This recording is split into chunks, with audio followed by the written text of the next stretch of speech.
So hi guys, అఖండ 2 box office collection గురించి అయితే మాట్లాడుకుందాం.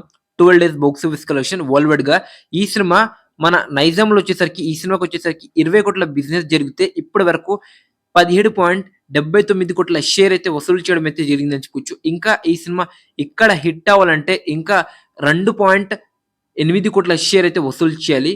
చేస్తుందా కామెంట్ చేయండి. సీడెడ్ లో వచ్చేసరికి 20 కోట్ల బిజినెస్ జరిగితే ఇప్పటి వరకు 13.70 కోట్ల షేర్. అలానే మనకి ఉత్తరాంధ్రలో 5.53 కోట్ల షేర్, ఈస్ట్ లో వచ్చేసరికి 3.73 కోట్ల షేర్, వెస్ట్ ఆంధ్రలో వచ్చేసరికి 3.05 కోట్ల షేర్, గుంటూరు వచ్చేసరికి 4.33 కోట్ల షేర్, కృష్ణ వచ్చేసరికి 3.26 కోట్ల షేర్, నెల్లూరు వచ్చేసరికి 2.35 కోట్ల షేర్ అయితే వసూలు చేయడం అయితే జరిగిందని చెప్పుకోవచ్చు. అలా ఆంధ్రప్రదేశ్ లో తెలంగాణలో టోటల్ గా ఇప్పటి వరకు 53.74 కోట్ల షేర్, గ్రాస్ వచ్చేసరికి 87 కోట్ల గ్రాస్ అయితే దాటిందని చెప్పుకోవచ్చు. ఇంకా నెక్స్ట్ వచ్చేసరికి కర్ణాటక రెస్ట్ ఆఫ్ మొత్తం చూస్తే 4.18 కోట్ల షేర్ అయితే వసూలు చేయడం అయితే జరిగిందని చెప్పుకోవచ్చు. ఫ్రెండ్స్, నేను ఇప్పటి వరకు చెప్పిన ఏ టెరిటరీలో కూడా ఏ ఏరియాలో కూడా మన అఖండ 2 అయితే బ్రేక్ ఈవెన్ కూడా అవ్వలేదని చెప్పుకోవచ్చు. దాని దగ్గర కూడా వెళ్ళలేకపోయిందని చెప్పుకోవచ్చు.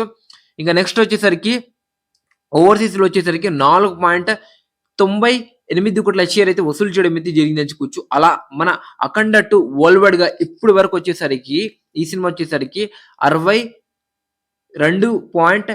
62.90 కోట్ల షేర్, గ్రాస్ వచ్చేసరికి 107 కోట్ల గ్రాస్ అయితే దాటింది అని చెప్పొచ్చు. ఫ్రెండ్స్, ఇది మన అఖండ 2 12 days box office collection world wide గా ఎంచుకోవచ్చు. ఫ్రెండ్స్, ఈ సినిమా హిట్ అవ్వాలంటే ఇంకా 37 కోట్ల షేర్ అయితే వసూలు చేయడం అయితే జరిగిందని అంటే ఇంకా చేయాలి. 37 కోట్ల షేర్ అయితే వసూలు చేయాలి. ఇంపాసిబుల్ అనిపిస్తుంది నాకైతే. 35 కోట్ల నష్టంతో బిగ్గెస్ట్ డిజాస్టర్ అవుతుందని అనుకుంటున్నా అఖండ 2 సినిమా. మరి అఖండ 2 హిట్టా ఫ్లాపా బాక్స్ ఆఫీస్ కలెక్షన్ ప్రకారంగా మీరేమనుకుంటున్నారో కామెంట్ చేయండి.